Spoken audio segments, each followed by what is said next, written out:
From the Service Electric studio, it's the Mike Zambelli Show.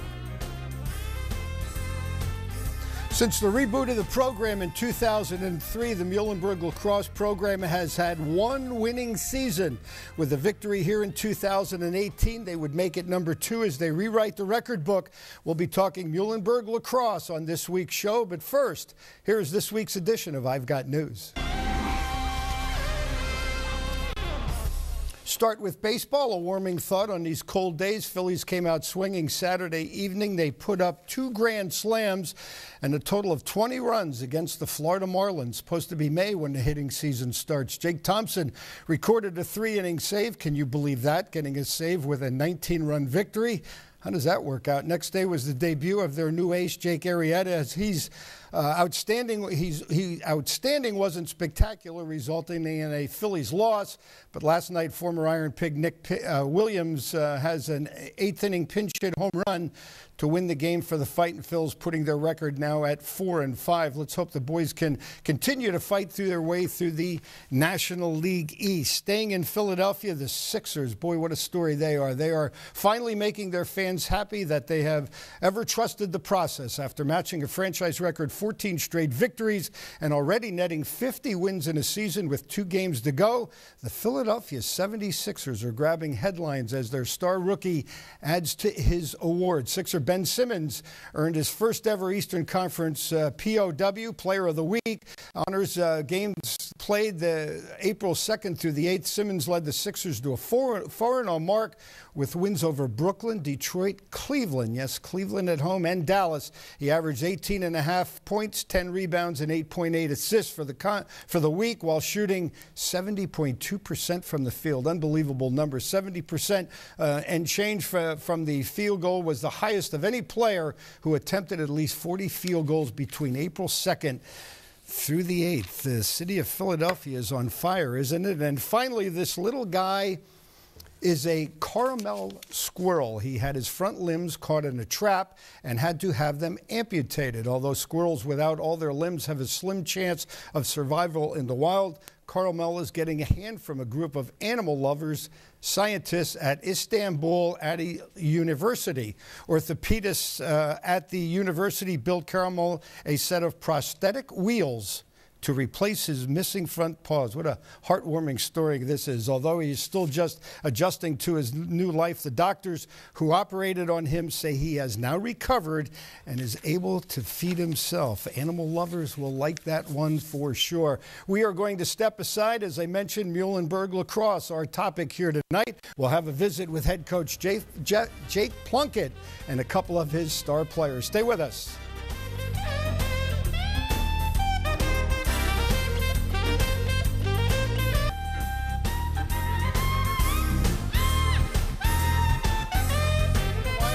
For the Muhlenberg Lacrosse team really reads 8-2. As I mentioned, an historic season for them.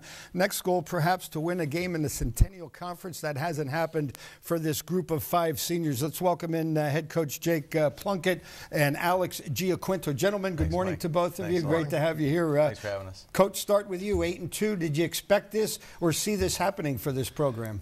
It's been a long time coming. You know, when I got the job here 3 years ago, I knew that we had some work to do, obviously, but so proud of our seniors and some of our young guys, the way they held together in the first part of our season. And the goal was to go 8-0 before conference play started, and those guys did that, and now we're looking forward to getting our first win in conference in a long time. Yeah, only 10 wins over the last 4 years for this program. I'm going to try and throw out some numbers as we go, but it has certainly been a great season this year. Coach, you come from Albright, where you really had a different challenge there. You actually started a program. Are there any similarities to what you're trying to do here at Muhlenberg, or what are the differences as well? It was a blast, you know, starting a program from scratch and building it from the ground up. You have young guys that really don't know how to lose, and that was just a different experience of bringing them up and keeping them humble. Obviously, for those 4 years that we were there, and super successful here at Muhlenberg. A little bit of a different challenge, more of a culture change, and bringing some more talented players into a program that had a ton of potential.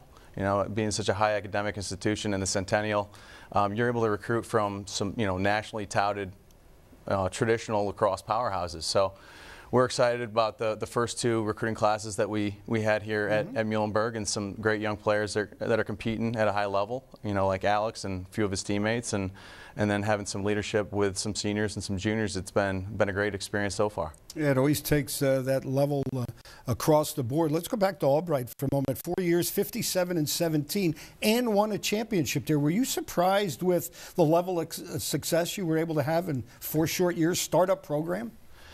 Well, you just got to put in the time in recruiting. I think that's kind of number one, in selling a program with the opportunity to come in and play from day one. And that was one of the big things with Albright, getting some more talented guys that really wanted to take advantage of the challenge they had ahead and step into the fire a little bit and go out and win some games. And so holding that together for 4 years, that was a rewarding experience. And I think the challenge of coming to a great school like Muhlenberg in Allentown with so much potential for youth lacrosse and then high school lacrosse, and being able to recruit some some local kids to your program and see them do well at the college level, that's my next goal. Yeah, for sure. Alex Giaquinto, a freshman, so you don't know of the past that's happened. All you know is 8-2. It's been successful for you. What did Coach Plunkett sell you on Muhlenberg, and why did you choose West Allentown? Just, when I came on my, visiting day to hang out with Coach, he just kind of showed me how great the school was, and that, it's not just only lacrosse. It's a great environment to be around. The academics at our school are top notch, and then also, he's looking for guys to get his team to the next level, and, I felt like I could be a part of something like that and get us to where we wanted to be. Seton Hall Prep in West Caldwell, New Jersey. A lot of New Jersey guys find their way to Muhlenberg. What's the attraction here? I know football-wise, I think we were talking 90 or 70% of the football program is from New Jersey. Why is that a comfortable fit for those coming from the Garden State? I'm not sure if it's like a comfortable fit. It's not too far from us. It's only like hour and 15. So like that's, I guess, makes it comfortable for us. Close enough, exactly. Right? And it's a lot of like our athletes do go there. So we have a lot of friends that let us know what the school's like. And I had a buddy that went here a couple years ago, so he kind of told me what to expect coming here. So you had someone that you could kind of lean on there a little bit. Tell us about yourself. Did you play any other sports in high school? You have brothers and sisters? I played football for 2 years at the prep. What position? Quarterback. Yeah. Ever thought the dual athlete at Muhlenberg? Definitely not. No. When my sophomore year came around, I saw I had some trouble looking over the line. I was like, all right, maybe this isn't for me. But yeah, I got a little brother. He's a junior also at the prep. He's starting to look at schools and stuff like that. So. What you're undecided in terms of your major, looking forward, any idea what you might get involved with? Pre-med, right now biology, that's what my goal is. So. Great school for yes, that. Absolutely. There are a lot of doctors that have had great careers coming out of Muhlenberg. Coach, I know one of the things that coaches always talk about when I do have conversations with them is being involved in the community. I know you're very excited to be able to help out a young man, team impact. You're going to have a young man, Lucas, 11-year-old. He's battling a tough illness right now. Tell us that story and how it came about.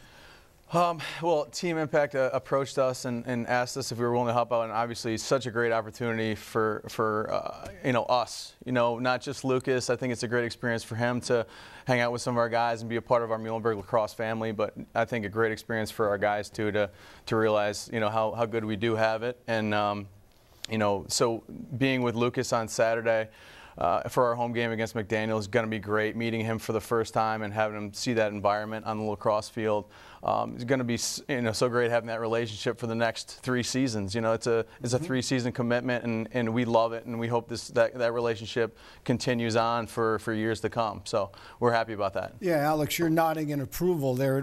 It's really a two-way street. Obviously, Lucas is going to have a great experience there, but for an athlete like yourself to be able to give back to society is what it's all about. Oh yeah, absolutely. We're really looking forward to having Lucas around. We're going to hang out with him, make him feel home. It'll be a great inspiration. It's going to be great. Yeah, we're really looking forward to it. Could maybe lead to that first. I know the seniors, we're going to speak to one of the 5 seniors coming up in our second segment. They've never won a Centennial Conference game. That would be nice to get it at home for sure. That would definitely be awesome.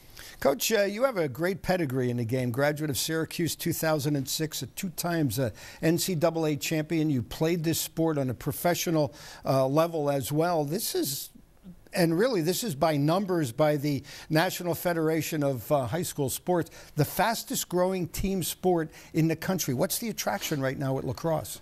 I just think it's a fast-paced game. It's physical. It takes extremely skilled players, and just watching on TV, you're addicted. You know, and I know these guys grew up playing the sport, and more you're seeing. And you don't want to take anything away from baseball, but you see more and more t-ball players picking up lacrosse at an early age. Football guys and going that direction as well. We currently have 5 players on our team that play football at Muhlenberg and lacrosse. So those two go hand in hand, and it's been great in my life. I know I grew up playing hockey, lacrosse, and football. And that provided me with the opportunity to play at a high level, plus get a great education at Syracuse University. And I was lucky enough, and I was fortunate enough to be on some championship teams at Syracuse. 2 NCAA champs. And it set me up for what I'm doing and what I love to do nowadays, which is to coach college athletes and give them the same type of experience that I had when I was in college, and just the joy of the brotherhood that you have by playing on a lacrosse team and being a part of that family. And it's such a small world, and the connections you can make through the lacrosse world are unbelievable. Who's been inspirational in your life? Individual or a moment that kind of got you in the direction of, did you always think that you were going to be a coach one day? I just think I look back at my experience, and it wasn't really a lacrosse coach. It was a hockey coach that I had growing up for 5-10 years. Was just a great role model for me and a mentor that I looked up to, and I just love the way he treated his players and how he brought us along as his sons, basically. And I think I look at coaching the same way. Yeah, you want to win some games when you play at the college level, and you want to be successful, but at the end of the day, it's about the relationships I think that you build with your players and how successful they're going to be off the field and make them the men that they're going to be one day. Yeah, for sure. Alex, a role model or a mentor maybe in your life that kind of funneled you in even just an overall athletic career? I guess it's maybe just mostly like my parents for pushing me through the sports that I've been playing. Mom and dad athletic? Did they play athletics themselves? Not so much. My dad was a baseball and a football player. My mom didn't really play any sports, but her brothers did. Both of them play lacrosse. They grew up in Fair Lawn, New Jersey. So lacrosse was in the family then. Yeah, so she was the one who kind of introduced me to the game, and it kind of carried on from there. What's tough? You're listed as a defensive midfielder. Describe what that means to someone out there watching who's not familiar with lacrosse. So basically, when the ball is on offense and we turn the ball over, we have our offensive middies who are playing in that position. They'll come off the field and we'll sub on us. Our D-mids are one of our LSMs, our long stick middies, and two D-mids, and we'll basically play defense, and we're trying to get the ball from the other team.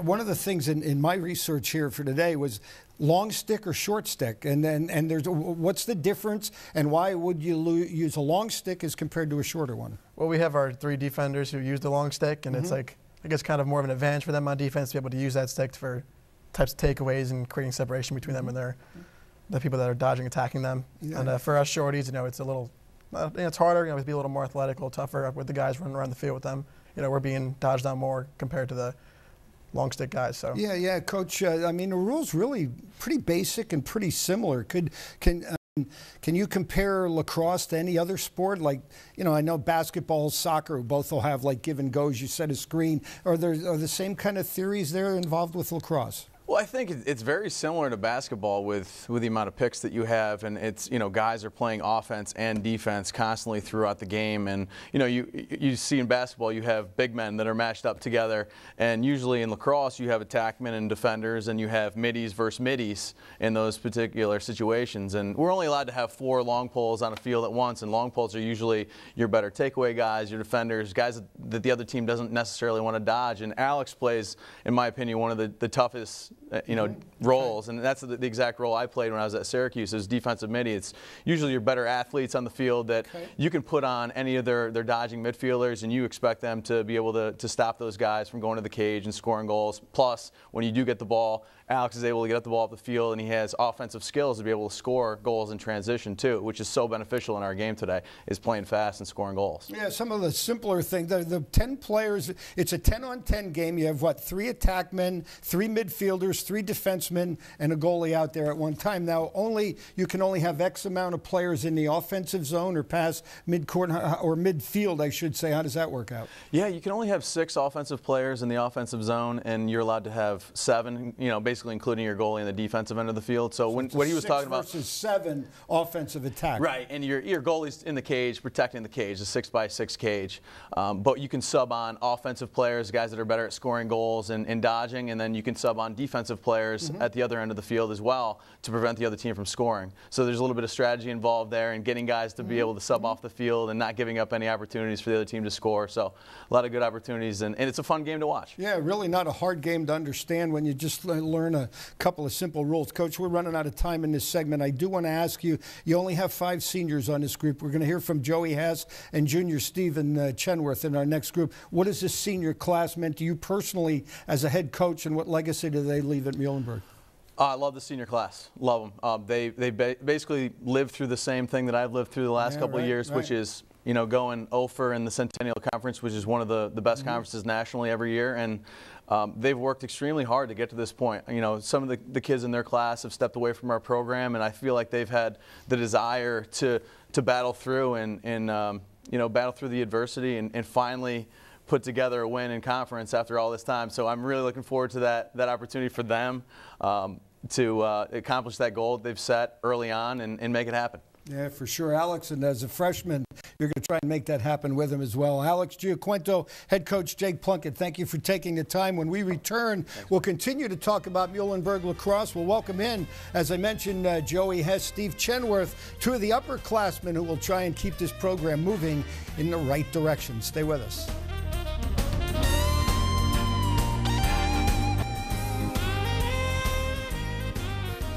Muhlenberg men's lacrosse on a record-setting pace, 8-2 on the year, won all 8 of their non-league games, 0-2 so far in the Centennial Conference. The last and only winning season since they rebooted the program in 2003 was in 2008. They went 10-5. The year prior to that, they had a 500 mark at 6-6. Muhlenberg did have a lacrosse program that ran from 1965 to 1980. They kind of went away with it, obviously, and then brought it back up in 2003. 2 of the guys that have been a big part of the resurgence, Steve Chenworth to my immediate left, and Joey Hess, the one of the 5 seniors. Guys, welcome to you. First of all, congratulations.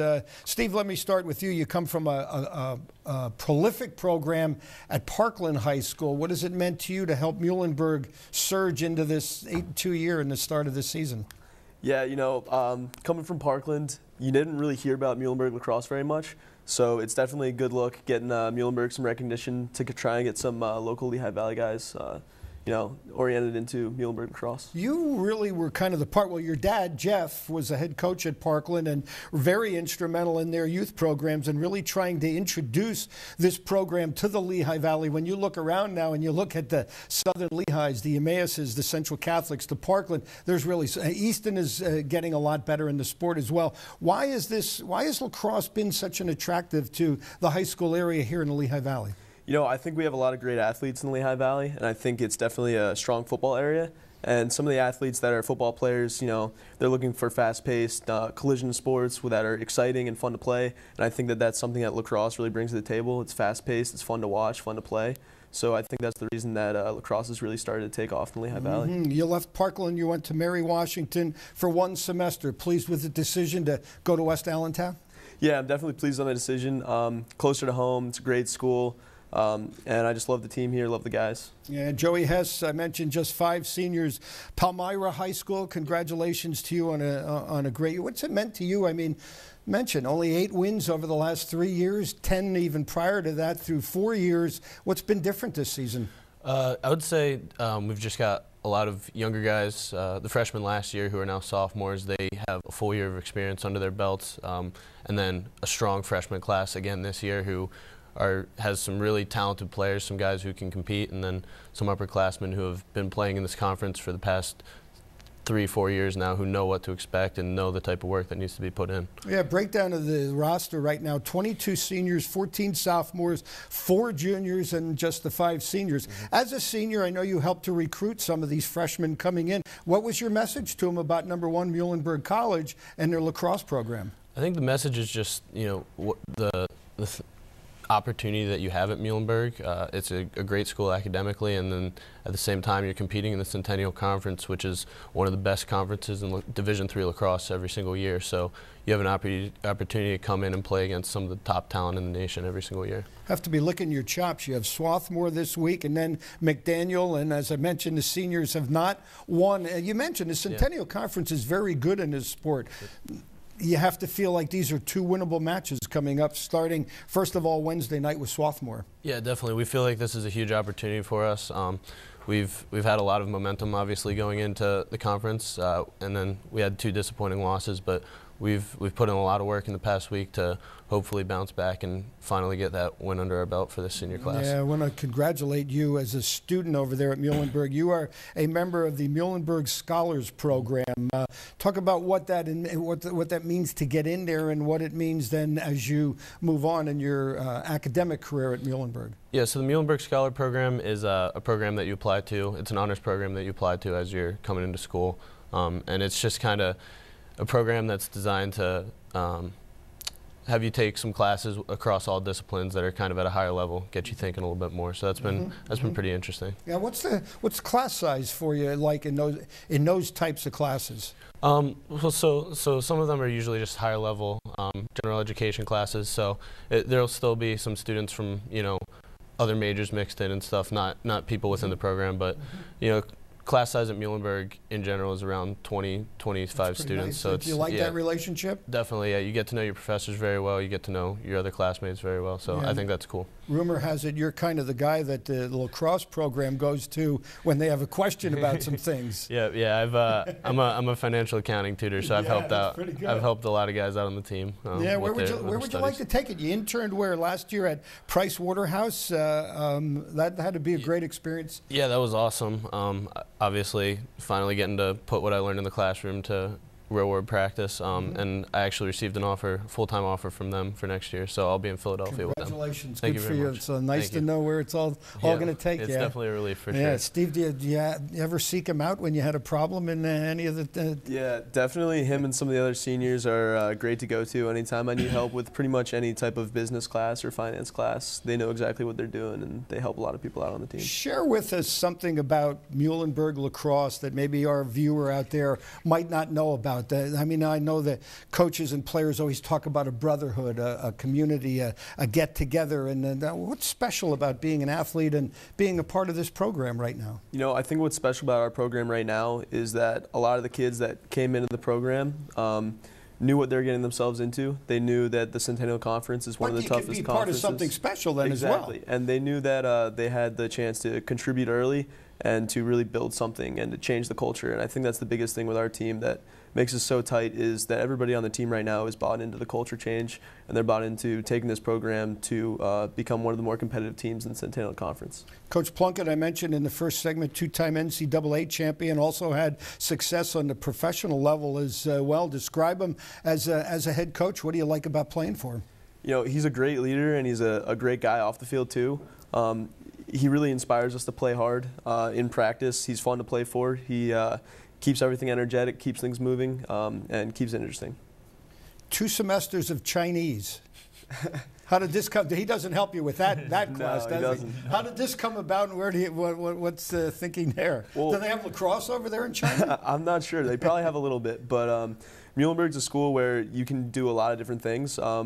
There's a lot of different classes offered, and they require you to take 2 semesters of a language. One of the languages that they have offered is Chinese. Had you ever taken Chinese before? No, I'd never taken Chinese before. I had taken German in high school, and I don't know, I thought it'd be an interesting class to take, so I took it. Can you say anything for us in Chinese? Or? I don't have like a whole lot of knowledge, but I know like ni hao and it's, like greetings, stuff like that. You ever talk to the guys at halftime and a little Chinese spills out maybe? I don't, but. That's pretty good stuff. Joey, you 2 guys are captains. How do you welcome in? How do you help the transition, knowing what you went through as a freshman, to bring in all the freshmen, 22 of them, as I mentioned, and not just on the lacrosse field, but in the classroom as well? Yeah, I think the most important thing is just to be supportive of everybody. Obviously, there everybody coming in has to adjust to college life, being a student athlete. You know, they have to learn how to get their work done and be able to go to practice on time, and obviously all our off-season workouts too. So definitely just being supportive, knowing that, you know, letting them know that we're always here for them in case they need any kind of help or anything. And you know, we're always kind of a guy they can lean on if they need something. I have a really good feel for you guys about getting that win in the Centennial Conference, and not just one, maybe more. Did you think about how you're going to celebrate when something like that happens? It'll definitely be very exciting. We're looking forward to it a lot, for sure. All right, you're going to get your first chance Wednesday night against Swarthmore, home again then Saturday against McDaniel. Two of the upperclassmen, Steve Chenworth, a local guy, Parkland, congratulate you. Joey Hess, Palmyra, certainly wish you the very best, and congratulations on a great academic career at Muhlenberg College as well. Muhlenberg College lacrosse program and a member of the Centennial Conference, 8-2 their overall record, but now set their sights on trying to make something happen in the Centennial Conference. You can catch them out at West End, Allentown, Scottywood Stadium Wednesday night and again this Saturday. That'll do it for this week's show. Certainly hope you enjoyed it. For all of us here at Service Electric Cable Television, and I'm Mike Zambelli, enjoy the remainder of your evening.